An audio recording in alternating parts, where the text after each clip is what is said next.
Hello, I am joined today by the CEO of the United Methodist Credit Union, Mr. Jim Eads, to talk about the credit union as well as another round of the PPP loans available to our churches.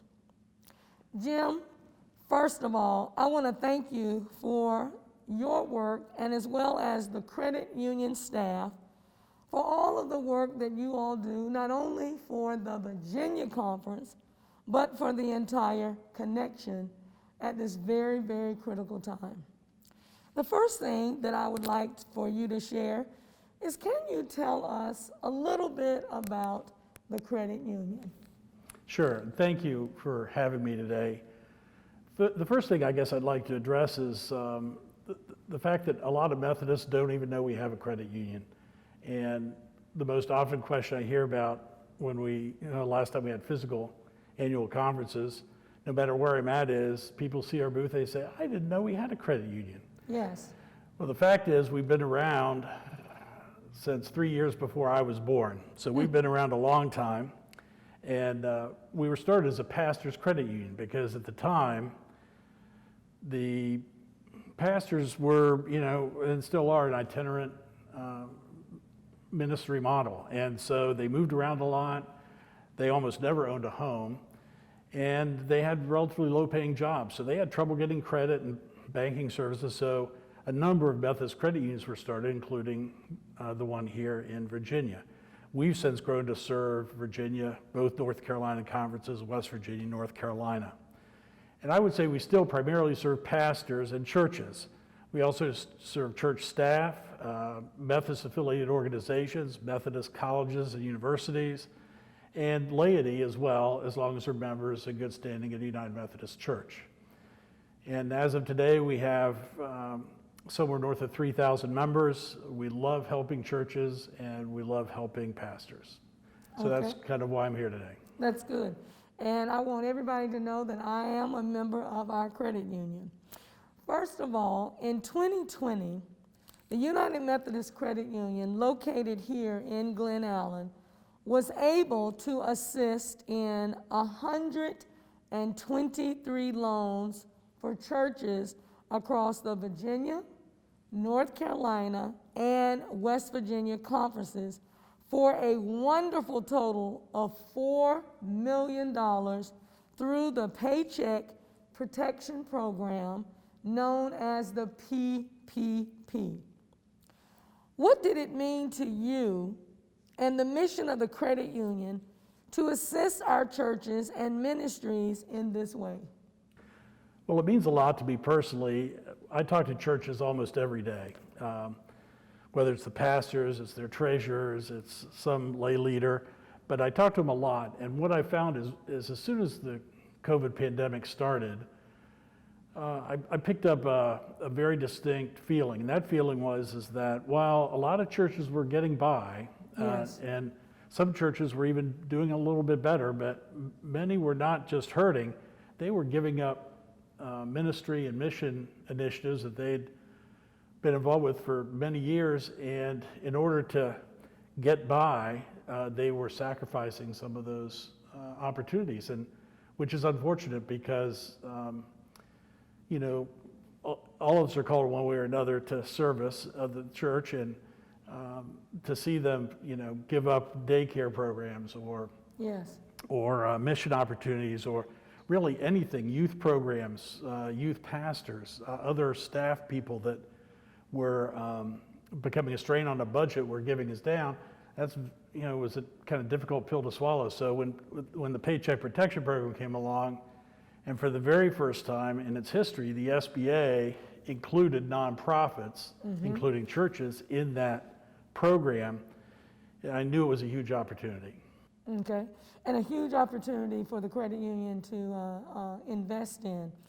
Earlier this month, in an email sent to many in the conference, you were quoted by saying that we have helped hundreds of churches with PPP loans, and I know that for many small churches, this has been the difference between keeping them open or not. Will you just elaborate for a minute what you said and what you meant in your statement? Sure. Well, a lot of churches have wondered whether or not, gosh, should we even get this? We are Yes. kind of getting by. We are, God's been good to us, and we haven't been forced to close, but for more than I'd like to think about, at least several dozen churches that I talked to, they literally were kind of wondering where the next money's coming from, because their giving was down substantially. Fortunately, we have a lot of churches that have weathered the storm pretty well, but a lot, particularly the smaller churches where they really had problems with giving in the first place, Yes. this just compounded a already bad problem. And I would say I probably could identify 30 to 40 churches that really were thinking about, gee, do we need to close, merge, do something structurally to deal with this problem? And the wonderful thing was that they took the advantage of filling out the information and they received the PPP loan. Do you feel that folks' jobs were saved because of this loan? Oh, absolutely. In fact, there were even a fair number of churches that, I'll just take churches that had daycare programs during the week. Yes. All of those came to a grinding halt because they literally had to shut down. This actually enabled a lot of those churches to continue to pay those workers at least 2, 3, 4 months of pay so that they could transition to something else until the daycare could open again. So in those cases, I know we saved many, many jobs. There are other places where churches would have had to let go staff that may not have been directly involved as a pastor or even associate pastor, but still very critical to the church, whether they be a worship leader or choir directors or part-time admin staff, saved many jobs in that category.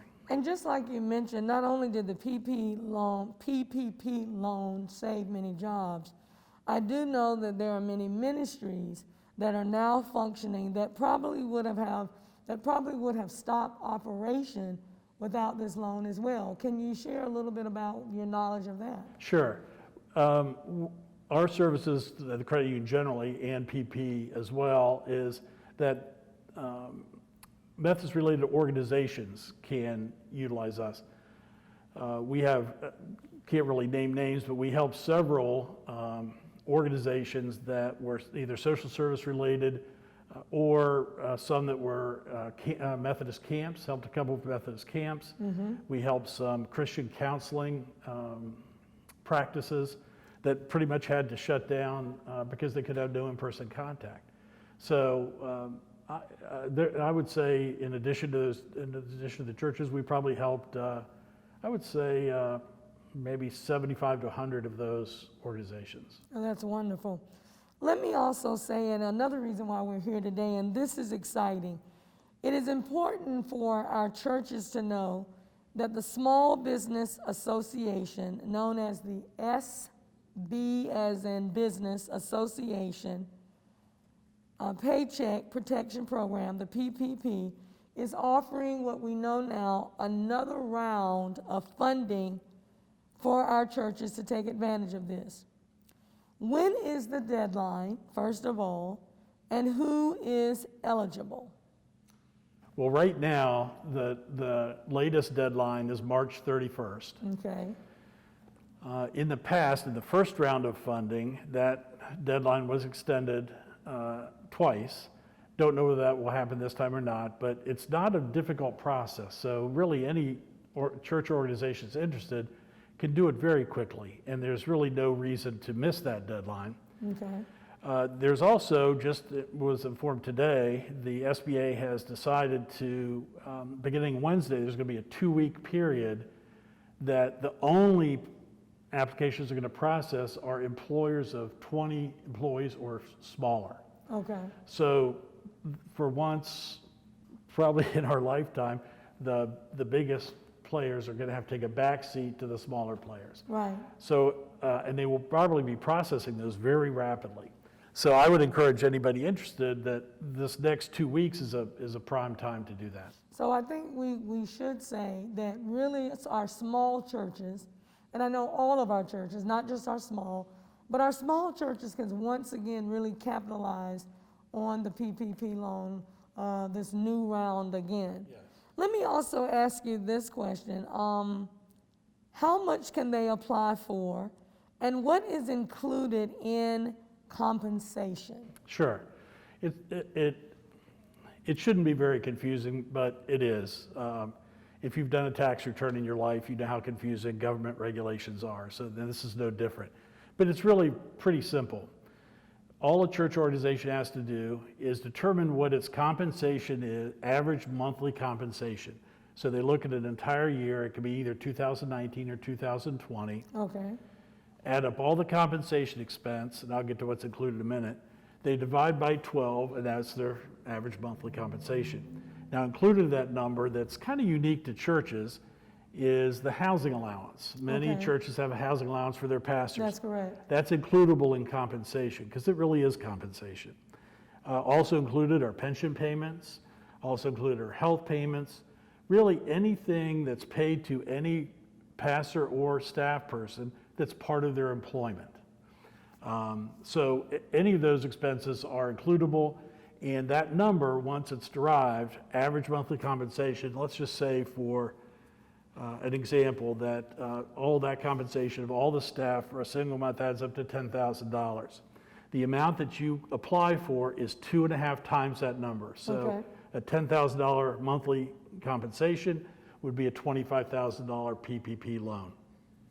And it's really just that simple. They're really basically funding 10 weeks of compensation for the staff of that, whatever organization's involved. Now, you then have 24 weeks to spend that money. And it should primarily be spent on payroll. They require a certain percentage to be spent on payroll, but frankly, should be able to easily spend that on payroll over the 24 weeks. If you spend it on payroll and the couple of other includable expenses, all of that loan balance will be forgiven. Wow. Let me ask you this. How long does it take a typical church to apply for a PPP loan if they work with the credit union? Well, once they have that compensation number, they can go onto our website, and it's very clear if they're a first-time or second-time PPP borrower, or if they're a second-time borrower that borrowed first time at another bank or financial institution. We have many people that have come to us after problems with other institutions. Once we receive your application, it should only take a few minutes to do online. Okay. You supply a few files to back up your compensation, okay. and we can process that in a number of hours. Oh, So wow. sometimes the same day, sometimes it takes maybe 2 days. Well, this is always a key question. What are some of the advantages in working with the credit union instead of other financial institutions? Well, at most banks, and I worked for a large bank and a community bank prior to coming here, and I do know how they work. And they prioritize their customers by the amount of fees that they generate. Churches don't pay a lot of fees. They don't typically borrow a lot of money. In fact, banks don't like to lend money to churches much anymore. So they kind of get in the back of the line. And what a lot of churches found, and the reason they've come to us this time around, is the fact that we understand churches. We only deal with churches. Right. That's the only kind of business we actually deal with. So they just find it a lot better process. We already understand the nuances of housing allowance and multiple pension plans and those types of things. So when somebody does their online application for the PPP, we actually have somebody on staff who reviews the application quickly. If there's anything even kind of amiss, because a lot of churches, they don't have full-time accountants or business managers. They have a very part-time laity volunteer who's happy to do the job, but frankly may be overwhelmed by this or maybe unsure of themselves. We're going to review that application quickly. We're going to let them know if any corrections need to be made, if any other documentation is needed, and we're going to do that in really a number of hours. So we can get that submitted and approved and funded very quickly. This is another question that we get a lot. Does it matter if a church did or didn't receive the loan the first time around because this is the second time around? It actually does not matter. If you did not apply for it the first time around, you are welcome to apply for it now. And the churches that missed out on it before should absolutely step up and apply now. And for them, there is no qualification. They simply have to be an employer. If it's your second round and you did receive money before, and you're now in the second round, you're getting your second piece of this program, you do have to qualify. And the qualification is also pretty simple. And the qualification is that comparing quarter to quarter from 2019 to 2020, at least one of those quarters has to show a drop in revenue of 25%. Okay. So comparing the first quarter of 2019 to the first quarter of 2020, if your giving went down 25%, you qualify. You don't have to qualify all 4 quarters or 3 out of 4, just 1 quarter of the 4 quarters. If your revenue is down 25%, you qualify for the second round of financing. That's good to know. How can churches and individuals get their PPP loan forgiven? The forgiveness process is thankfully very simple. It was very complicated at first, and we had a lot of churches that we got them the money very quick, and they immediately wanted to get their forgiveness. But like anything else, the government had multiple revisions and changes and rules that were altered over time, and we kind of preached patience to wait, and we were rewarded for that in that they have made the forgiveness process extremely simple if you're borrowing, under, basically all of our churches qualify. If you're under $150,000 of loan, then your forgiveness process is extremely simple. It is a 1-page form with 3 or 4 pieces of data on it. Send it in, and forgiveness is very quick. Okay. My final 2 questions. Is there anything else our members need to know about the services of the United Methodist Credit Union that you all provide? Well, yes, thanks. Well, we'd love to help churches. It's what we exist for. And we'd like to help them in any way we can. If you need money beyond this, you need money for a capital project or something, a new roof. We funded a couple HVAC systems just this past month because of the cold snap. We just want to help. So please let us do that. But more importantly, right now, this PPP program has been a blessing, and it's great that it's helped fill this gap. But for a lot of churches, this has become a very challenging time and may have actually set them back almost permanently at a lower level of giving. They've lost members, or members have strayed, and getting those members back, let alone getting them to be faithful tithers, is probably becoming, well, I know it's becoming more and more difficult. So we actually have somebody on staff now, recently retired Methodist pastor, Reverend Brooks, who's very passionate about stewardship. And so any church that's a member of ours that wants to take advantage of his services, and he can help you with stewardship consulting, capital campaigns, stewardship sermons, really setting up a stewardship calendar for your church, any number of things. He will be glad to help any of our members. It's a service of our credit union, no charge at all. He would be glad to help you.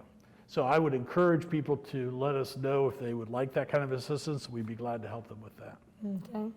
Well, again, that is Reverend Brooks, that is now on staff, basically offering stewardship consulting to help our churches. That's right. Jim, one of the things that I just want to say, as long as I have been here, I've been here 5 years, and every time you and I have had a conversation, you always reiterate to me, Bishop, the credit union is to help our churches.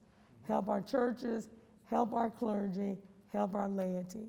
And what I just want to say again, thank you for taking time out of your schedule to share with us today a little bit about the credit union and the services you provide, but also that our churches, small and large, small, medium-sized, or large, can capitalize again the second time of the PPP loan.